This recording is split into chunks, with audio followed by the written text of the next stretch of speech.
Callie. And I'm Craig. Today, we have a super special guest. We have Deep Hearts YA author Benjamin Roesch with us. Welcome to the show, Benjamin. Hey, thank you so much for having me. It's so fun to see both your faces and actually talk to you off of the internet. Well, I I guess not the know. internet, but off of a digital means more human. Yes. Did you ever hear that song from NSYNC, Digital Get Down? I think that was the name of it. Did you ever hear Whoa. that song? No, Oh no. my God, you've heard it, right, Bestie? Yeah. I have a sister, so I know all the boy Yes. bands. So there's a song and it wasn't like wildly popular from NSYNC, but anytime anyone says like we're meeting digitally, like I start singing that song in my head. You'll have to listen to it. Now that's going to be stuck with me. So thank you. You're welcome. We could sing it later. We'll I've sing it already got later it stuck in my when head. we're Yes, writing. yes. We'll sing it later. All right. So we're super excited to have you, especially because we get to talk about your new book that is coming out. Yeah. Yeah. So I think what we're going to start with is we will have you tell listeners a little bit about your book. And this is the second book. So feel free to talk about the first book and then lead into the second book. Cool. So hi, I'm Benjamin Roesch. Yeah, I'm an author. I live here in Vermont. I've got a new book coming out on Deep Hearts on September 6th. We're just audio. Are we video or are we just audio? We're just Just audio. audio. So We're just you can audio. like I don't move know if your I should like hands hold stuff around. up to the screen and like Yeah, no, but you could do that for our entertainment if you want. so I got the bookstore. Anyway, so yeah, I have a new book coming out September 6th. It's called The Rest of Your Life Soundtrack. It is a sequel to my 2022 debut on Deep Hearts, which was called Blowing My Mind Like a Summer Breeze. Both books feature the protagonist, a young teenage music phenom named Rainey Cobb. In the first book, when we first meet Rainey, she is 15 and she has been living on the road with her parents, who are kind of semi-famous musicians, most of her life. She's lived this very unusual sort of itinerant existence, and a series of circumstances left her understand that she's, I don't know, kind of due to break out on her own and tap Hmm. into her sort of inner creative spirit and really figure out who she is, that she's kind Hmm. of been playing a role her whole life and sort of fulfilling expectations for her parents. And so Hmm. she kind of breaks apart from the family band and wants to be a normal kid for the first Hmm. time, which proves to be really hard for her because she's not the most normal Yeah. kid. She's exceptional and she's lived this very unusual life. Anyway, Hmm. that's book one. Hmm. Go back and read it if you want. The new book is a sequel, but it's also written to be a standalone sequel. Hmm. So people can start with the first book. And I think that this book maybe is, it's a slightly richer experience if you've read the Hmm. first book, but it's Hmm. also written to be read all by its own self. And it picks up Yeah. about a year later. We rejoin Rainey's journey when she is about to start her senior year in high school. Hmm. And she's now been going to public school and kind of living her own life and kind of spreading her wings for a little while now, a couple of years now since she split up with her family band. But she's got a whole new host of challenges and conflicts. She gets offered a chance to be on a major record label, but she also has pressure at home because her parents really want her to go to college. Hmm. And that is kind of the central conflict inside of this Hmm. book. Hmm. Family obligation versus the Yes. chance to kind of follow your dream, and Hmm. how do you figure out what is the right thing for you when you've got pressure kind of clouding your own vision of what you Hmm. might want for yourself. There's Yeah. also a new love interest. She meets a girl named Mia. We have a Hmm. new love interest in this one who is, there's a character named River who's kind of this Hmm. cool guitar player guy in the Hmm. series. And Hmm. his older sister is this girl, Mia, who dropped out of college, and they Hmm. meet and hit it off and become kind of friends and then eventually start Hmm. dating. So there's kind of a fresh love Oh, story too. cool. So there's a little bit of romance in there, a little bit of We love it. light and sweet romance. Yeah. My books are pretty tame in that regard. There's a little bit in there. A little bit. Well, that's good. I love all the different ways that love is written. I think it's great that everyone has unique styles. And I like that you said that it's a nice little sweet love story. Sounds Yeah. cute. And who hasn't had that to make that choice between what people expect of you and what you want to do for yourself, like following your own heart versus what your parents want? I definitely had to deal with that a lot. Mhm. Did you have an experience like that, Benjamin? Certainly not to the extent that this character does. I mean, her Well, pressure is really significant, Mhm. But yeah, I mean, I think I remember feeling that way. Like when I went to Mhm. college, I was a theater major. I really wanted to be an actor and sort Ooh. of wound my way eventually to being an English major and then becoming a teacher. But I remember Mhm. feeling my parents were actually pretty great. I don't remember Yeah. feeling that much pressure. I feel Hmm. kind of lucky in that regard. I remember Yeah. my father, before I went to college, he sat me down and he was like, now let's talk about pharmacy. And I have a family history in the pharmacy trade. My great grandfather had helped start this sort of string of drugstores in the Midwest back in the 30s and 40s, and so there's kind of Hmm. a history. But when I think back on it, it was really reasonable. He was like, this is, if you become a pharmacist, it's a job you could do anywhere. You could Yeah. live anywhere. Hmm. You'll make a good wage. Like this will be Hmm. a nice life. You should think about it. And at the time, I Yeah. was like, yeah, whatever. I don't want to hear about that. Hmm. Now I'm like, that probably would have been a pretty good life. But, Probably would have Hmm. made a lot of money that way. That's for yeah, sure. Pharmacists do make a pretty good, well, I know they like do fine. They do in the fine. US, they make a lot of money. No, they How, do. They make some yeah. good bank, man. How is that in Craig, how is that in Canada? Yeah, Pharmacists get paid a lot? I think they do. I think they do. Yeah. Anyone in any sort of medical profession gets paid quite well. Yeah. Yeah. But hey, you said you were a teacher? Did you say that? Yeah, yeah. It took me a while to find my way to that. I became an English teacher. I was a high school English teacher for 12 and a half years. I didn't become a teacher Cool. till I was in my mid 20s. I Hmm. sort of, you know, did a lot of different stuff. I went to college, I got my degree, but then I really kind Hmm. of just like played music and waited tables and did that kind of Yeah. stuff. I really wanted to be a musician. Yeah. I'd been aspiring as an actor before that, but I was a really serious musician for a long time and trying to, quote unquote, make it in the Yeah. music industry, and had a Yeah. band and was a really serious songwriter there for a while, but Hmm. we didn't have a chance. I mean, it was, It's and it's so funny because you could be so talented and you just need one person to see you. Just yeah, that one person with those deep pockets to see you. yeah, And yeah. that's it. But it's kind of hard. Yeah. But then I became a teacher, yeah, and I was a teacher until about 6.5 years ago when I kind of Hmm. jumped ship for a different career path. But yeah, I Yeah. mean, honestly, if I hadn't been a teacher, I never could have written these books. So they very much were inspired by students that I met, and Hmm. I don't think I would have had the courage to write a female teen protagonist had I Hmm. not spent so many years in the classroom, like getting to know kids, getting to sort of Hmm. see their ups and downs, and get sort of that first, first person view of, because it's funny, like you're a teenager and like how intense your own life is at that age, Yes. like those are the most fraught Oh, years of yeah. our lives. But then Oh, like yeah. when you become an adult, you sort of, I think it's easy to sort of look back and like trivialize being a teen a little bit, 100%. like, oh, I'd Yeah. love to be that free again and Hmm. have so little responsibility. But if you remember, like when you're a teen, your world is as real as it gets. I mean, Of course. everything is so real. And being a Hmm. teacher was a really good reminder of the interior life of a teen is just as complicated as anything that an Yes. adult is going through. It's just on a different scale. 100%. Yep. Um, and Yeah. it helped me really want to like honor the inner life of a teen character and portray them in a way that felt really authentic and Oh, three-dimensional. that's Um, really cool. Yeah, well, that's probably why you're writing so great because of those firsthand experiences. Yeah. Well, that's cool. I love that story. Craig and we both worked with teenagers too, so we both have a special yeah, place in our hearts for I know teenagers too. that. Yeah. Yeah, so that's really cool. I had no idea you're a teacher, and I love English. English is my favorite subject all time. Yeah. Yeah. Yeah, I still feel Well, like a not the teacher at heart, language, honestly. but like Yeah. that makes me sound real dumb to say that, not the language, but like English class was my favorite. Let me retract my statement. English class was always my favorite.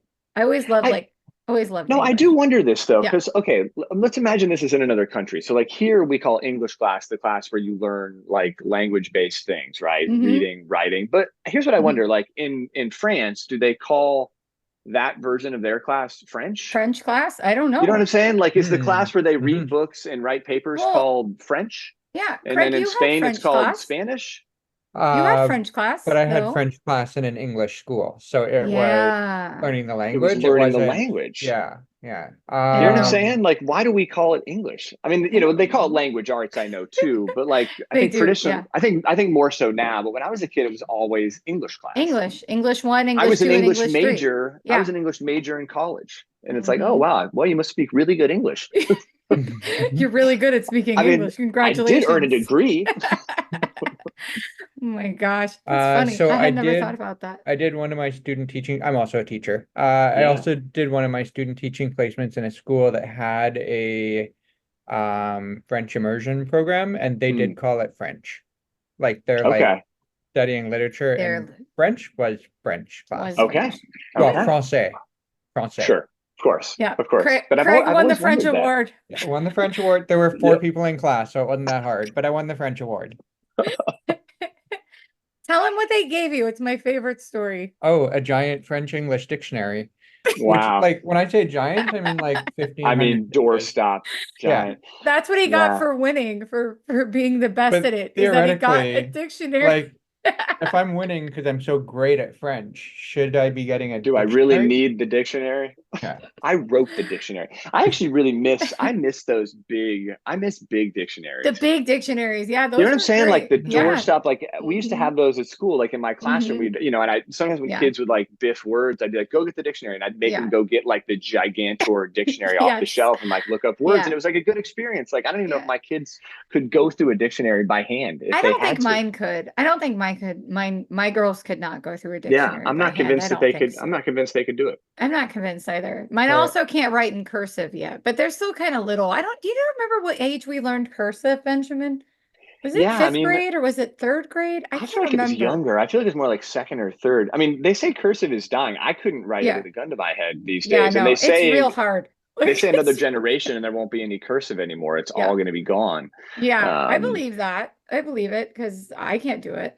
But have seen your guitar playing before. What kind of guitar do mm, you have? Like, which kind of guitar do you prefer? I know this is not book based, but I have a reason I'm no, asking. that's okay. It's funny. Like for many, many years, I was pretty much a strictly acoustic guitar player. Mhm. Like my first guitar was an electric guitar. When I was 11, I got this black piece of crap K guitar. How are we Mhm. for swearing on this podcast? We're No fine. swear? We're Yeah. We're explicit. fine Go with ahead. swearing. Okay. We're gonna keep it PG-13 for you, but you want to let it fly, buddy. No, this guitar was a real piece of crap, but I loved it. So that was an electric guitar, but pretty soon I got into acoustic guitar. And then when I was more serious in my musicianship, I was really an acoustic guitar player. I think a lot of it was inspired by Dave Matthews, Mm-hmm. who, is kind of a strict like acoustic guitar Yeah. maestro. And I really liked that. And I was really into like James Taylor and like singer-songwriter stuff. But these Mhm. days, I think I play more electric guitar. Electric guitar. Yeah. I have a few different electric guitars. I know this is only, well, you can see guitars over my Yeah, I shoulder, see and 'em. my Yeah. office is kind of full of guitars. So I have Yeah. a Fender Stratocaster that I love. I have a Fender Telecaster. The Mhm. cover of Blowing My Mind, actually, there's a little interesting segue to the books here. So if you look at the covers of my 2 Deep Hearts books, on the Uh-huh. cover of Blowing My Mind Like a Summer Breeze, you can see about a half of a guitar at the bottom Okay. of the Mhm. book cover, like leaning Mhm. against the RV, and Rainey's on top of the RV. And that is a cherry red Mexican Fender Telecaster. And Uh-huh. it's actually my guitar. It's a guitar Oh, that I own. cool. You can actually see it, that one right Oh, I yeah. there see it. in the Yeah. corner. So if you know the book Yes. cover, that's the guitar. Uh-huh. And then on the cover of the Rest of Your Life soundtrack, the book that's coming out, there's a different guitar because Rainey Mhm. gets a new guitar in the book. Uh-huh. So the guitar on the cover is a real guitar, but it's actually also based on a real life guitar, which is a Fender Jazzmaster that my brother owns that I really, Oh, really love. It's kind of a cute. powder blue Fender Jazzmaster. So for guitar Mhm. geeks out there, I got you. Mhm. Like you I will love like it. there's real guitars in this book, real Yeah. details. The My chords. my youngest is 9 and she has a baby blue Les Paul that she Ooh, rocks out what? to. Yeah, man, she's Wow. amazing. She's so cool. Wow. And then I got her she has a custom made Sailor Moon strap that this lady made for her up in Rhode Island. So like she's just like the coolest little rocker. Like she just rocks out and she's like playing Metallica and stuff. And I'm like, What? this kid is amazing. I don't put her online because I just don't. I don't judge anyone who does that. I think we all have No. the right to Good do for whatever you. they do. Yeah. You can do whatever you want with your kids. It's totally right. But for me, I just feel like I want to wait until she's old enough to decide whether she wants her stuff out there or not. But Yeah. she's amazing. I mean, yeah, man, she's like playing all kinds of crazy stuff on the She likes guitar. Metallica? Yeah, man, she loves Metallica and she I was loves Trivium. She loves Trivium. Have you ever heard Trivium? mm-mm. Okay, But I Trivium's know you're really a good. guitar fan because I know you like Yeah. Polyphia. So I know you're Oh into my guitar playing. gosh, do But I I was supposed to ever? go see Metallica this weekend. I was supposed Oh to go see yeah? Metallica. I was supposed to be seeing Metallica tomorrow night No? in And why aren't you? Massachusetts. Well, I got spooked on the cost and the hassle. I was going to go Uh, with my brother who lives in Connecticut. They're playing mhm. at Gillette Stadium where the New England Patriots play, and we were going to Yeah. go and meet up and go see Metallica tomorrow night because I'm an old school metalhead, Yes. and it just was going to be too much of a pain in the ass. Like the Yeah. traffic. We were just going to go for one night. It was like the hotels were ridiculous. We just had to bail. We This just had feels to like do it. something I would say yes to and then be like, Yeah, it I was my don't idea. I was like, dude, know. let's go see Metallica. And he was like, yeah. And then like Yeah. a week later, I was like, Yeah. we can't go see Metallica. Yeah. I don't want to see Metallica. I changed my mind. Yeah. Yeah, I feel like that would happen. But I do love the Easter egg guitars on the covers. That's really cute. I love little hidden things that are like special to us as authors. There's Yeah. so many things that I love about being an author, hiding things that are special to us and seeing if other people pick up on them. I love doing that. That and chapter names. Do you name your chapters? I do Hmm. in these books, and I think I Hmm. do typically, but it's funny. I think it's actually a little one of the reasons they're named in these books is because Hmm. the books are structured like mixtapes. Okay. So Yes. each book has a side one and then a side two, and then instead of chapters, each section is called a track. And Cute. so that's one of the reasons why it was really important that these chapters had names Add names. because it's Yeah. meant to be almost like each chapter is like a little song. In Yes. general, That's though, cute. I think I'm gonna like stop naming my chapters because I sometimes find it to be kind of a pain in the butt at the end. And I'm like, do people really care what the chapters are called? I'm like, I know, and maybe it matters to me, but I'm like, does anybody like when I'm reading books and the chapter has a name? I'm like, does it really add anything? Do I I actually think care? I don't know. some people do and some people don't. I think that's the beauty of that too. Is like you have some readers who are like they're gonna buy the book because they've seen the chapters and they're like these chapters look so funny. Like I always Yeah, go for like funnier chapter names. So like yeah, in my new book I have one that's Alessandra Slayer of Dracula, and that's like Dracula's. I won't spoil anything, but that to me is a great title. But I feel like we have like such unfettered power, like because we get to name chapters. yeah. Like I just feel like Right. so powerful when I'm naming a chapter, like a little wizard in my house, like writing stuff down. Um, so I do find that super entertaining. All right, but let's talk more about you. Okay. At what point do you feel like you decided that you wanted to be an author? Can you remember when that was? Yeah, I mean, I'm one of those people that kind of like, I always thought that writers were the coolest people. Hmm. I always idealized books and writers. They were always the coolest to me. I mean, in addition to musicians and actors and other people, but like writers were always like celebrities to me. I always thought of Cool. them in high esteem and high regard. And I always thought Hmm. being a writer would be a cool thing to be. And I Yeah. always fetishized books, even as a kid. My dad had like a subscription to they used to have these like book club kind of things, and you could Hmm. pay, you'd be like, get 12 books for a penny. Oh, And then I Oh and remember yeah. then these. yeah, and Yes. then you're on there, and then you really would. You'd like send a penny through the mail or a dime or Yeah. something, and like straight up, they would send you like 12 I hardcover books, and it'd remember. be like, holy crap! But then Yeah. they get you because you're on the monthly mail list, Yeah. and there's a Hmm. book that comes every month that you have to pay for. You can That you pay decline 40 it, bucks but for. yeah, Yeah. but you're gonna forget half the time, and you can quit anytime, but you forget. Yeah. Anyway, there were always lots of books around, and I always liked using words. I always thought it was a fun way to communicate. And it's funny, recently I was, my kids sometimes would go visit my dad who lives in Indiana still. Hmm. And a couple of years ago, they were there, and my dad was getting rid of a bunch of crap that was in the attic. And there was like a box of some of my old stuff that came home with them from the trip. Like, give this stuff to Benjamin. This is the rest of his shit from the house. So in that box, there was a short story that I had written in fourth grade. And I had Hmm. remembered, like in my head, I remembered like taking this assignment seriously, like write your Hmm. own story. Hmm. But when I saw what I had written, I was kind of blown away because I had written this like 15-page like big like story. And it was a stupid story. It was about this Yeah. guy who's like having the worst day of his life, and then he wakes up and the whole thing's been a dream at the Hmm. end. Sounds good, actually. Exactly, right. Um, but I remember like taking that really seriously and Hmm. feeling excited about that. And when I saw it all these years later, I was like, man, I really did. I was really interested in writing things seriously, even as a young person. That wasn't just in my head. And I don't know, I just always liked making stuff. Yeah. Like I would kind of like up until about 10 years ago, I would do like a year of songwriting and then a year of novel writing. And then I would Hmm. bounce back and forth between those two mediums. I would kind of be serious about one or the other. Hmm. And writing books just always seemed like an exciting thing to do to me. I started Hmm. trying to write books in high school, and I didn't really finish one until college. And Hmm. then, even while I was doing other things and playing music and being a teacher, I was always interested in trying to write books. And so Wow. writing book length things was always an aspiration that I had, and always something that I always thought I could do it. Hmm. I didn't know Yeah. how well I don't know how well I could do it, but I Hmm. always thought, like, the idea of writing a book seemed like an exciting endeavor to me. Yeah. And I think I'm probably among friends when I say that, but I think for a Hmm. lot of people, the idea of writing something as long as a book sounds like just slow torture, like just like the worst kind of hell would be to be forced to write one word at a time until you reach Yes. 350 pages. But I Yeah. don't know. I always thought it sounded like a fantastic adventure Yeah. And it to, is. to go on this journey and write this thing. And it still Yeah. seems really fun to me. So yeah, It I'm one of those is. people who always kind It's of like always, doing it way back yeah. when.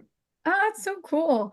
Yeah, I just started writing last year, so, but I have Hey, always liked making stuff welcome. up. Like I've Welcome to the always just started madness. making stuff up, you know. Yeah, And I do find that I love writing. Like I said, like Craig and I, we write together a lot. Hmm. Like at night we'll write, and then we have sprints during the week, and we're that's always cool. writing. But the part that I find harder is the like I don't mind like helping other people with their marketing, which is what I do. It's doing it for myself. I Mm. don't get the same joy out of marketing my own stuff as I do for helping other people. Like if I'm helping someone else, I enjoy that way more than doing myself. And you do a lot of promo. So do you Hmm. find that to be a draining part of it, or do you don't mind it so much? It depends on the day, to be honest with Yeah. you. Like I try to have fun with it because I Yeah. feel like if I'm not putting out something that I enjoyed doing or making, then it's Uh-huh. going to look stupid, and like it's going to look stupid anyway. No. But like, No. but my only goal is to like try to have it seem like even a little bit authentic, because Yeah. I think that there's Hmm. something. It's really hard to be authentic online. You It both know is. that. Yeah. It's Yeah. hard to be natural. Some people are able to do it and they have a Hmm. real knack for it and a Yeah. real gift for it. And I think you see sometimes people have huge followings, and I think a lot of that is because they're able to convey a real sense of honesty and authenticity that's way harder to do than it looks. Yeah. I will confess that I'm finding the promotion of this second book to be a slightly different experience than the first Hmm. time around. And I think Hmm. maybe it's because the first time I was so new to it, I had no Hmm. idea what I was doing, and I still Hmm. don't, but I feel like I understand the stakes of it all a little bit Hmm. clearer in my head, and Yeah. and how it might affect things. And I think I've learned that, like, you got to do all this stuff and you want to try to have fun, but it may not move the needle like quite as It much as may as, not. as you thought Yes. it might the Yeah. first time you Yeah. did It's it. so important to have like realistic expectations and just to know that every book is different and every book sells different. And like, it's not necessarily like you could do, and this is just me being totally honest with you, as someone who sees sales numbers every single day. Like, if we look at numbers, I can see what's happening. Sometimes we don't even know what's moving the needle. Like, I mean, it Nope. just moves. So, Yeah. like, you could do 20 reels in a week and get, say, let's just pretend you get 1,000 likes on a reel, right? 1,000 likes on a reel, it's a pre-order link. You could have 1,000 likes on that thing and not get one pre-order. Yeah, And what did you do wrong? You didn't do yeah, anything wrong. I People know. love the video, but that doesn't mean that they're going to buy the book. It's just, It's so true. and it's just, it's really hard to find the balance. But I think that what you said is very important, is just to have fun with it. And that's a really hard lesson to learn, is just to have fun with the promotion. And that's why I like writing books. And I know that you know this, it can't be about the money. Like, we don't write for the Yeah, money. If you're getting into writing for the money, you need to go the other way yeah. You need to because make it. you need to bail. You need to We can, change course immediately. yes, change course immediately because it's not going to work out. We just uploaded my book to Ingram, and I was looking at I'm not going to say it, but I was looking at what I'm going to get like for my pre-orders, and I looked at Craig and I was like, why the hell am I doing this? Yeah, What am I doing right now? But I do it because I love it. Like, and I love the character stories that I tell, and I want to tell them, and I want to make people laugh, and I want people to have fun. Now, whether that's 1,000 people that buy it, or it's, I don't know, one person that buys it, then at least I'll have made somebody happy. I'll have made me yeah. happy, I guess. I don't know. These are such good questions. I mean, it's not a perfect system, but I'm Hmm. trying to.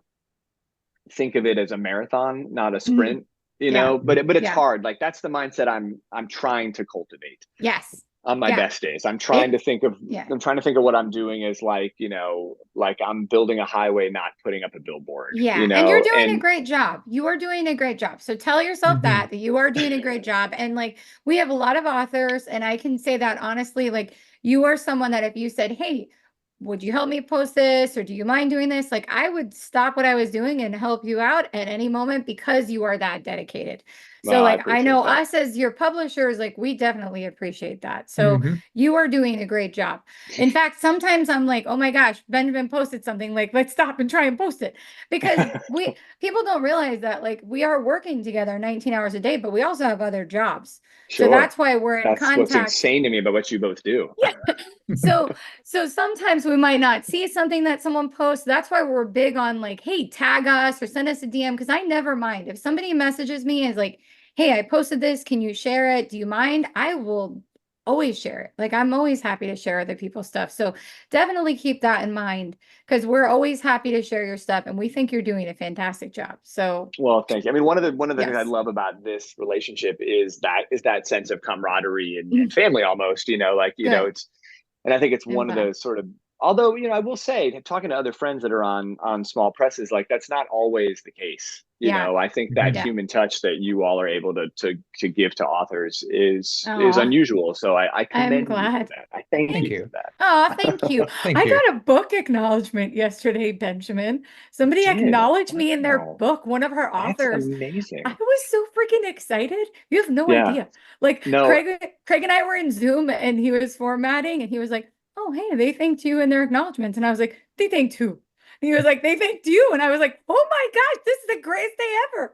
I was so happy about it. It's just yeah. it's so funny how like somebody saying thank you can mean so much. Like to me personally, I don't know about to you, but I know to me, like when somebody says thank you to me, I'm like, whoop, you're at the top of my list. You're welcome. I'll do whatever you want for the rest of your life. That's all it takes. But let's get back to talking about your book. Craig, I'm going to let you ask Benjamin a Yeah, question, okay. please. Yeah, so let me go back to my list of questions here that we abandoned quite a while ago. Come on. Yeah, Um, we did not stick to that list that's of okay. questions. That's okay. With these books specifically, remember when you came up with the idea for the series or like how that initial idea generation came about? Was there like one thing or is it like boom, whole thing in your head? No, this was the most random, accidental like endeavor ever. So the I can actually even though it's an audio thing, I'll pull it out to show you both because it's sort of interesting to show. Oh yeah, here it is. So this is my master's thesis from my MFA program that I'm Uh-huh. holding up that people listening can't see, but you both can see, which is like a Mm-hmm. spiral bound thing. This Mm-hmm. is my thesis from my master's program. And Mm-hmm. in that program, you had to write a thesis, and I wrote a collection of linked short stories Mm-hmm. because they kind of steer you towards short stories in those programs because they're shorter and easier to give critique on and Mm-hmm. finish and stuff like that. Mm-hmm. And so the collection of stories I wrote was about a musical family, Mm-hmm. and they were called the Cobbs. And Ah. the Hmm. original idea for this whole universe and this family was actually really more focused on the father. Mm-hmm. In the series, the parents play a pretty big role. Luce and Tracy Cobb are Rainey's parents, and they're kind of slightly now down on their luck here in the mid '90s where these books take place. But in the '70s, they were kind of a big deal. They were like on the cover of Rolling Stone. They had hit singles. Um, but the original genesis for this whole thing was I wanted to write about this kind of aging, down on his luck musician guy, and that was kind of the whole genesis for the whole thing. And I started writing these Mm-hmm. short stories about him. And then I invented these other characters. And he had this wife that I was like, oh, yeah, they used to be in a musical duo together, but Uh-huh. now they're divorced or whatever. And they have these Uh-huh. kind of really precocious children who are amazing musicians too. Mm-hmm. Rainey and Walden, and they had those names even back then when I was first Wow. writing these stories. But the characters in that iteration bear not much resemblance to the current Mm-hmm. version. Like those stories jumped around in time, and in Yeah. fact, in one of them, Rainey is like in her 40s, and she goes back to her high school reunion, Mm-hmm. and the characters were quite different at that Yeah. stage. So anyway, I Yeah. graduated. I put those stories aside. I didn't think about them for years. Mhm. And then maybe, I don't know, 5 or 6 years ago, I was in a real writer's rut. I just didn't Mhm. have an idea that I was excited about. Mhm. And I was looking through some old files on my computer. And I Mhm. was looking through old like story fragments, and I was looking through the stories that I'd written about the Cobb family, and I found a little mini fragment of an unfinished short story, and it was called Mhm. Juliet's Room. That was the name of the story. And it was Mhm. like literally 2 pages long. Mhm. And it was about Rainey. And Mhm. the idea was that she was at this Midwestern resort that her family had gone to play music. That was the premise for the story. Mhm. And she had met this girl named Juliet that she was really excited to meet again. Mhm. And this is kind of even before I was like sure that there was going to be a love interest, or really what the premise was going to be with Rainey's sexuality and who Juliet was going to be in the Mhm. book that I ended up Mhm. writing about this. But anyway, this image was Rainey in this hallway, and there's amazing music coming through the door of this Mhm. hotel room. It's like Uh, badass cool grunge music from the mhm. 90s, and Rainey Mhm. never heard music like that, and she's afraid to knock on the door Mhm. because she's too excited and she's Mhm. nervous. And that was it. Yeah, That was it. That was the only. And I was like, that was how it that's a. I happened. was like, that's an Yeah. interesting idea. I'm like, what if I put characters in this place, Mhm. and then at like a resort, it's like almost like Dirty Dancing. It's like a summer camp kind of environment where you could Yeah. have an extended action that could take place in one situation. Yeah. And so I started writing a new version of this story. Well, here's the other thing that happened is when I went back and looked at the stories I had written in grad school, I realized that I didn't really like the way I'd portrayed the dad character. He felt Okay. way too Yeah. like over the top Hollywood. It was like too much like Mhm. alcoholism and Yeah. abuse and just kind of stuff that I would just felt too it just didn't feel real enough to me. Mhm. And I was really excited about the female characters that I'd written. I thought Rainey Mhm. and her mom Tracy were the most vividly realized characters that I had come up with in that Mhm. universe. And so I started writing a book about the two of them. Yeah. And the original version of Blowing My Mind Like a Summer Breeze was actually a novel more geared toward adults. That was a Uh-huh. split perspective novel that went back and forth between Rainey and Tracy every other chapter, Oh, I but got was you. loosely this same series of events where Rainey is 15 and wants to strike out on her own, and Tracy is down on her luck and needs Rainey to stay in the band to kind of hold it together. And Mhm. the dad changed a lot. He became someone that was dealing more with anxiety and stage fright and depression instead of someone who was like an abusive alcoholic. He became a Yeah. softer, I think, more sympathetic character. Yeah. So I wrote that. And then the feedback I got on that was that people liked it, but it was like, who is this book for? And then Yeah. I kind of on a whim thought, well, what if I write this just as Rainey's story? Mhm. And I tried it, and instantly it felt like the right version of the story. I It was love that amazing. It was like feeling. I love that I feeling. wrote one chapter and I Mhm. was like, this is it. I like wrote it in first person for the Mhm. first time, and I was like, this is it. This is the version of it. But it took Mhm. years to get to that place. It took these Wow. short stories and then writing the novel and then Mhm. rewriting the novel. So it was the slowest genesis of a project Yeah. I've ever had. But Mhm. to be honest with you, I think it had to be that way because I don't think I would have sat down and had the confidence to write the character of Rainey if I had just thought of it one day. I don't think I Yeah. would have trusted that I could write her in a fully realized way, Yeah. Mhm. Yeah. being so different than her myself. But the journey I'd gone on getting to know the characters and then my Mhm. experience as a Yeah. teacher kind of gave me this confidence to take a stab at it. Yeah, that's really cool. I love that story. That's really Mhm. cool. I Mhm. love that it's like I love watching, and we talked to like several of our authors. I love when stories evolve like that. I think that's really cool. And I love that we all have such a unique writing process. What I love is I love when a character is finally like fully realized to me, because I've had a character and she's not in any novel that's been released yet. It's in another book, but I had written her as a side character and I could not find her voice for the life of me. And so I'm like trying to write her in these like side scenes and I'm like, I just can't find it. And then one day, see, I use music a lot when I write. I was going to ask you if you use music at all, Benjamin. Do Mhm. you use do you use Benjamin when you write? Benjamin, do you use Benjamin when you I use write? I use extra Benjamin when I write for Well, sure. extra Benjamin is important. Um, do you listen to music when you write? I do most of the Hmm. time, but Hmm. it's almost always instrumental music. Yes. I Okay. can't really listen to anything Yeah. with words where Yeah. I get a little bit distracted, but Yeah. I'd say I have music on 95% of the time. Yeah. So I was listening to I usually listen to J-pop or K-pop so I don't understand the lyrics and then I just feel what it's Yeah. what they're trying to relay to me. I'm usually wrong about what the song was about too, by the way. I've translated a couple of songs Yeah. afterwards and I'm like, I was totally wrong. But it gave me the feelings that I needed to write the scenes. This one character, I was always listening to the same songs, and then all of a sudden this super heavy metal song came on, and I was like, and like all of a sudden, like her whole personality just came to me. And like I got like this great, like just it was just this great realization of what this character was supposed to be. And then I had zero trouble writing her from then on. So it was Mm. like her whole personality came to me in that moment. And it was so cool because for like a month, she was just like a side character and had like no personality. And then all of a sudden it was like, I know exactly what she's supposed to be doing, and I know where she's supposed to be and how she is. Yeah. And That's a then she beautiful became thing. easy to write. Um, but for you and your book specifically, you have a lot of nice characters. I don't hear too much conflict, too many bad guy situations going on. But do you have anyone that you don't really like in your books that you write?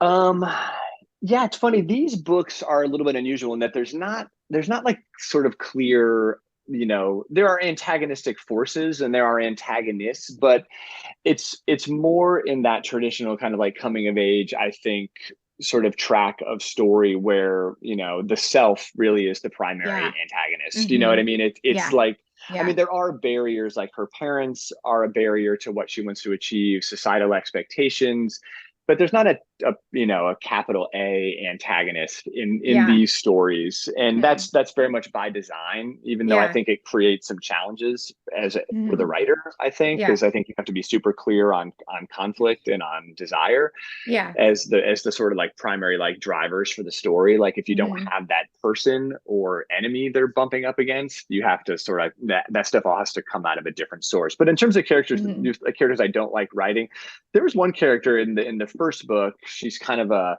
like a perfect like theater girl who's really tough on Rainey.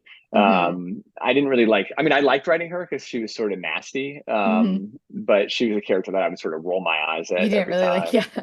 I Yeah. wrote her. And then in the second book, in the new book, The Rest of Your Life soundtrack, there is an A&R rep, someone Mm-hmm. like from a record label that's trying to Mm-hmm. woo Rainey and Mm-hmm. kind of ends up trying to change her a little bit. Uh-huh. And that was a character I struggled with because I think that's just not Yeah.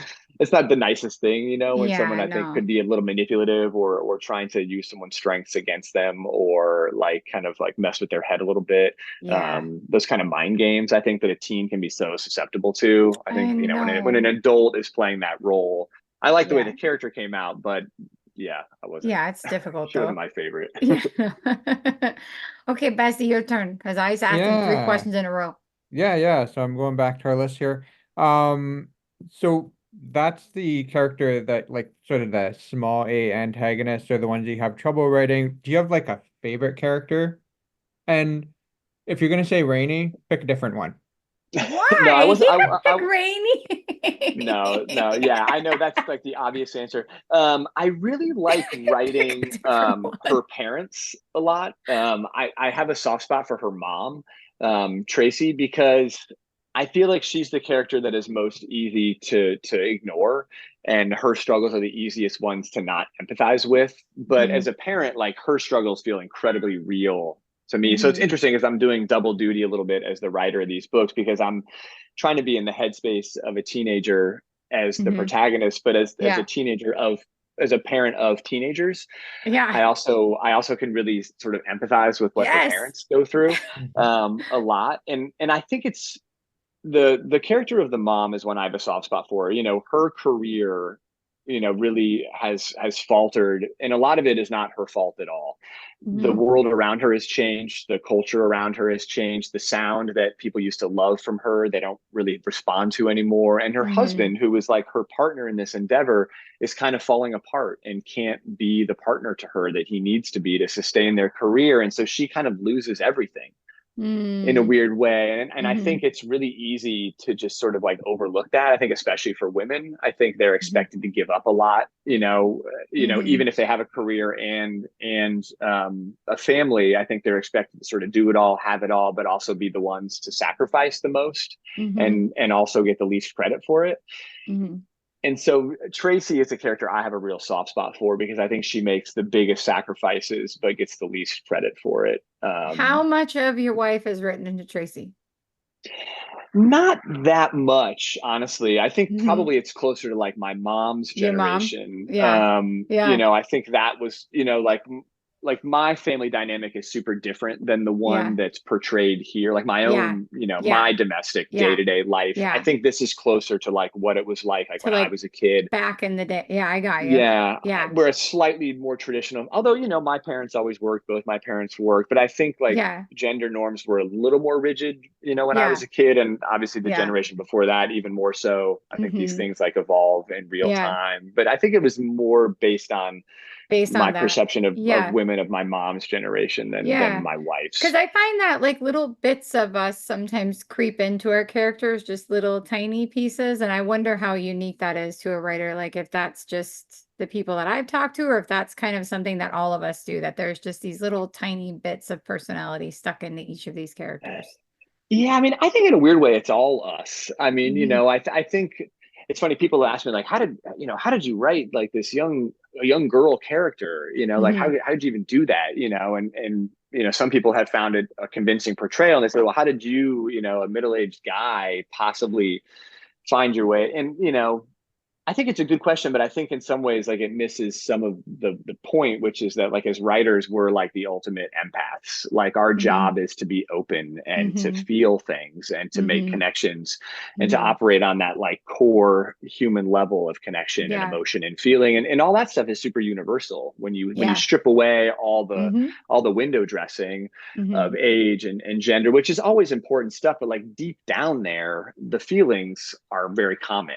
Hmm. We've all felt Yeah, first love. We've all felt for sure. shame and embarrassment. We've all felt rejected. Hmm. If you can tap into those emotions, I think you can bring an honest portrayal of just about any kind of character Yeah. you would set your mind to. Yeah, I think so too. But I think what you said was super interesting a couple minutes ago, because like when you're writing from Rainey's point of view, like you can, well, and I don't want to speak for Rainey, but so I won't use Rainey as an example, but when you're writing from your main character's point of view, like it's like the teenager sees everything as so unfair. Like this is unfair and that's not fair. But then Sure. you have to write like to the parents' point of view, which is the stage of life that we're at. And we're like, okay, nope, I need to make this just as realistic. And I think that that is super challenging to have to make both of those realistic and make both of those relatable. So props to you Yeah. for being able to do that. Well, I mean, I've had help too. I mean, like when these books are in draft form, like all my early readers are readers who can call me out and tell me, what might feel off. Oh, I'm that I'm was my doing my next best, question. and That was my next question was who do you let read your book before you submit your book? well, it depends. I mean, like sometimes like my family or my wife will read my stuff just because they're curious. I don't Hmm. I don't go to them for feedback, and that's no fault to them, but like as you both know, like giving feedback on something like a book is takes practice. You have to kind of know what you're doing Yes. if you're going to give real serious feedback that a Hmm. writer can use and implement. You have Hmm. to kind of know what you're doing. Yeah. um, it was important to me to get these books into the hands and eyes of female readers, of queer readers, just to help me sort of like make sure that I was portraying something that felt as honest and true as possible, and to Hmm. maybe find any moments in the book where they felt pulled out, or there's scenes or situations that feel inauthentic or Hmm. like a poor representation of Yeah. what someone might have said or done. Yeah. Um, so that was super important to me. You know, I Yeah. just think you need to do that due diligence, both for your own connection to the work, so you can feel like, all right, I did the best work I could. For Now sure. it's in readers' hands. Hmm. I Yeah. know there's a lot of different words for that, like authenticity readers and Hmm. sensitivity readers, and for me, it felt more like common sense and just trying to do the best job that I Common could. sense reading. Yeah. Like I wasn't going to put this out without having a lot of women read it and make sure that I Hmm. didn't sound like an asshole. Yeah. Smart. That was smart of you. That was a good idea. We I have so I it's funny with the feedback thing, like you said, because with my husband, I tell him exactly what I need when I'm reading a chapter. Like if I'm like, okay, I'm gonna read this to you, and he's like, what do you need? I'm like, I need to know this, I need to know this, I need to know this. I don't need to know anything else. Like, so, because sometimes they'd be like, well, and I'm like, well, no, because that's not what I asked you for. What I asked you for was, does this make sense? Does it flow? And does that? So that works really well for us. But I know like for Craig, like Craig does not let his husband read his stuff. Mm-mm. Like No. John Did it does not once, read never Craig's again. stuff. Nope.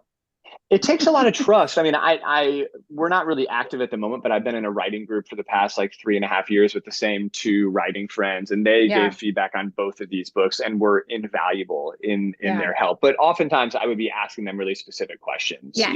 Like Yeah. look at this scene, look at this Yeah. moment. Help me fine tune this Yeah. thing. Um, It does you take a lot know, of trust, and it has to be people that you trust too, because yeah, I mean, somebody could destroy your story that way if you're asking the wrong person and you take their advice. yeah. Just Because people say, there's "Oh, you got to get feedback on your work," but I'm always like, "Yes, you do, but like you have to know what you are in it for and who you're yes, asking because it can be a mixed 100%. bag." Yeah. Yeah. I, I Yeah. think sometimes, yeah, I think sometimes if you get more feedback than you counted on, it can take the wind out of your sails, and it can be Yeah. hard. I know that I have been in that Yeah. situation. I've had people ask me for feedback, and I think I've given them more than they asked for or more than they thought they were getting. And I think maybe it maybe wasn't as helpful as I wanted to be. And Yeah. maybe wasn't delivered quite the way they wanted to hear it. Yeah. But as you both know, you have to develop a pretty thick skin if you want to publish and be a professional. Mhm. Yeah. You have to get over that stuff and learn to take your lumps and improve your work. You definitely do. You definitely do. I You think can't be that's afraid. You probably can't be afraid of it. no, yeah, you can't. I shouldn't give a lesson on this though. I'm the wrong person to teach people this. I can definitely tell people that they shouldn't do that, but like, it still hurts, I think. I haven't you know, not to my face, I haven't gotten it, but I think we all can recognize that our writing is not for everyone. Like the Mhm. book that's perfect to us is not going to be perfect to at least one person. And that one person might be the loudest person that you've ever heard in your life. Yep. And like you have to be prepared for that. And I think that's why it's really important that you write what makes you happy versus writing just for an audience and hoping that you're going to make people happy because although having the goal to make other people happy is important, you need to make yourself happy as a writer. Like you have to be happy with what you're writing too. So I definitely try and stick to that for me. Yeah, I think that's so true. I think one of the things I realized, like I'd been writing books for a long time before anything was really ever published. Hmm. And so then when the book started being published, then like I felt like my goals started to change in a way that I didn't really expect because I Hmm. realized I thought that all along all I really wanted was to write and that it was all driven by this kind of pure creative drive. Hmm. But I realized after a while, I was like, what I really want is my stuff to be published. I want it to be out Yeah. there. I want this to add up Yeah. to something. Yeah. And then once it's out there, you have to reconcile with these competing forces, like Yeah. the forces of yourself that wants to be recognized and to get your work out there, which does take some level of promotion, which does take a lot Hmm. of time and effort Yeah. that isn't pure creative work and it's not always fun. And so No. you both know this, but you're kind of doing double duty in your brain. And I've found myself like wondering more than I used to, like, why am I doing this? Okay, I know I Yeah. still want to do this, but it gets muddier, It I think, does. once you start publishing, I in agree good with that. and bad ways. Yeah, I totally agree with that 100%. So what I want to make sure that we do before we start to wind down, because I can't believe we've already had you here for an hour. Gosh, this went by Is that super right? fast. Okay, wow. Yeah. But what I want to give you a little bit more time to talk about Rainey and the crew. So do me a favor and let's describe your book in 10 words. Why should somebody pick this book up? Give me 10 words that will make me want to read this book. 10 words. That's brutal, I brutal. know. So my, I'm the my little worst. 10-word pitch has been that this book is a grunge era spin on coming of age and queer romance. That was 10 Is that words. 10 words? It Um, was. I was so counting and I was like, no, come on. Good job. Yeah, I yeah, like that. I like that. I think Uh, I think maybe those are the best things it has going for it. I think it's got a sweet romance, it's got a strong main character that I think is excited, easy to root for, and it's got serious '90s nostalgia, um, which and we its love. roots in mixtape culture that I I grew up love in. it. I love it. Yeah. Oh, I think it's great. Bessie, you have another question you want to ask from the list? Uh, well, I'm looking at the list. We don't really have a whole lot that build on this. Let's focus on the book for the last few minutes. So I'm going to try to come up with a question here. Ooh, fun. Without giving any spoilers, What was your favorite scene to write in either book? Ooh, In either book. Um, we need to add this to the list of questions. This yeah, is a that's a good good one. question. I feel like I should choose one from the new book, but the first thing that came into my head was one from Blowing My Mind Like a Summer Breeze. I I think that one of the hardest things to try to capture that I was really dead set on trying to portray in an exciting, authentic way is the creative spark that happens in the mind of an artist. Mhm. I think it's this kind of like almost like supernatural thing that happens, and if you felt it, you know what I'm talking about. Mhm. You are struck, you are bit by some Yeah. supernatural force all of a sudden, and you are Mhm. filled with an idea, and it can often Mhm. be kind of a dizzying or like euphoric experience where all of a sudden Mhm. you are filled with information. You don't know where the hell it came from, Mhm. but you need to get it down, whether Mhm. you're like then running for a guitar or whether you are then running to your notebook or Mhm. recording something in the middle of the night into your voice recorder. Like we have all felt that thing, Mhm. and I really wanted to be able to portray that in a way that felt accurate. But that's a very challenging thing to try to like put into a scene because Mhm. it's such a hard thing to even Yeah. understand or explain, you know. So how can you show someone going through that? So in Blowing My Mind Like a Summer Breeze, when we meet Rainey, she is an incredible musician, but she is more an interpreter of her parents' music. She's this gifted singer, piano player, like the most incredible singer you've ever heard, just like brings the house down every night. But she hasn't yet learned that she is actually really a songwriter at heart. And part Mhm. of these books really are about Rainey's creative journey, maybe more than any other part of her journey. It's about her Mhm. creative evolution as an artist. Mhm. Because I feel like female artistry is really underrepresented, especially like like artists, teens as artists, I think is not something you see that often. Mhm. Anyway, there's a scene in Blow My Mind Like a Summer Breeze where Rainey writes her first song and she has a Mhm. terrible hangover because she drank too much vodka with her friend. And she is nursing this hangover in a hotel room and she's miserable and she takes a hot bath and she's kind of just like getting her head to calm down. And Mhm. she walks out of the bathroom in this hotel room and just all of a sudden there's just this little scrap of a song in her head and Mhm. she's just like, oh my god, what's happening to me? And she sort of Mhm. quickly goes over to the bed and picks up her brother's guitar and she starts like playing the Mhm. chords, and then she has this series of words in her mind that are kind of like Mhm. this little like refraction of an argument she'd had with her mom, and Uh-huh. she starts to like sing this sort of melody in her head and put these words together, and it's the scene where she writes her first song, and that was kind of the scene that I, in a lot of ways, was like most proud of because I felt like it was a Yeah. hard thing to really dramatize, but I was Yeah. really excited about the way it came out, and um, it was a really essential moment for her as a character, and Yeah. it was kind of the springboard for a lot of the rest of the book. It's a small scene, and it's not even that dramatic. There's Uh-huh. nothing even that Yeah. much happens. It's a person by herself in a hotel room, but it's an essential moment in her Yeah. evolution, and I was excited and proud of the way that that scene Oh, came together. I love that. That's so Mm. cool. Well, thank you. That's awesome.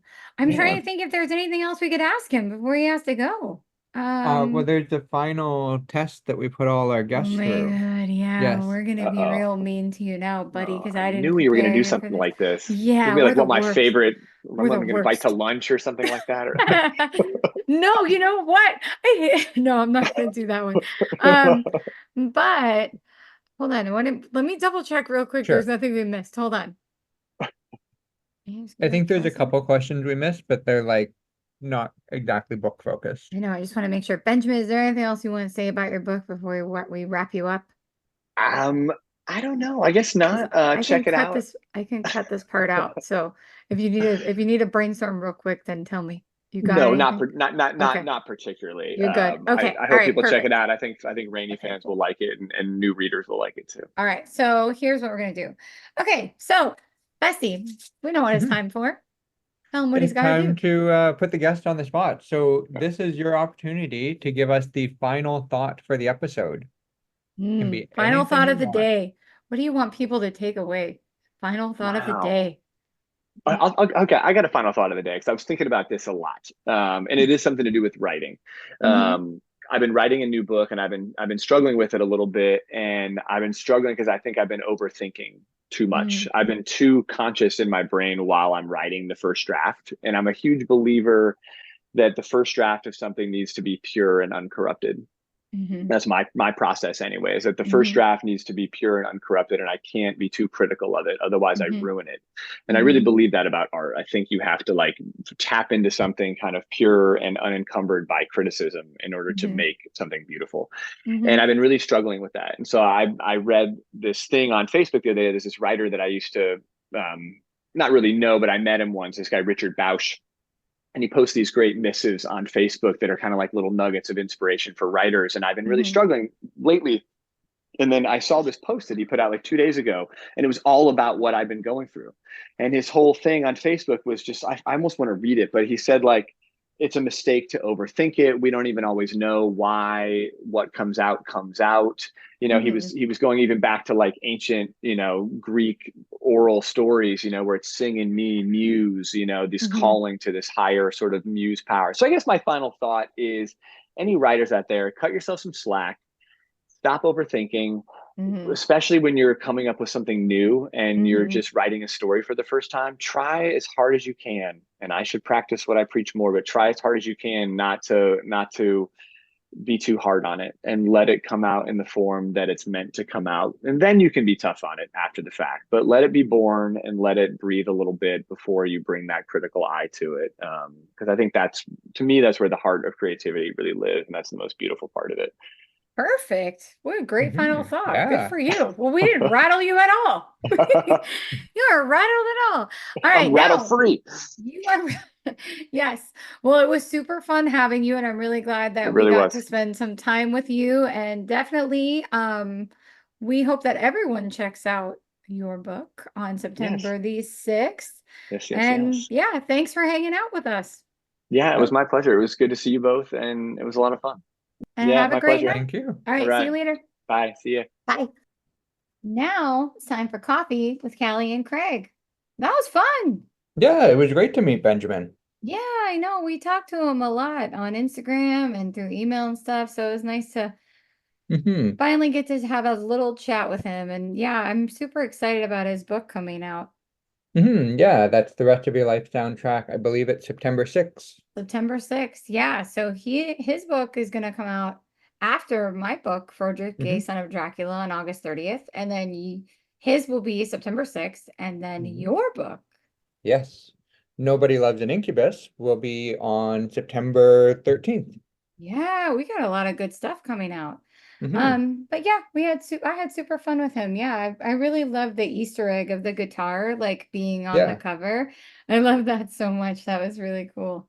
And then for our next episode, what's our next episode? I wonder if we're bringing the professor out for the next episode. Oh, that'd be a good idea. We haven't had him for quite a while. Yeah, I think we need to have the professor on. We'll have a learning episode. He can teach us something about writing. Hmm. Mm. I'm sure Hmm. there's something he can still teach us. I'm sure so too. All right, cool. Well, that is it for us. So thanks everyone for hanging out with us. And Hmm. now, Bestie. Where to follow us, right? Hmm.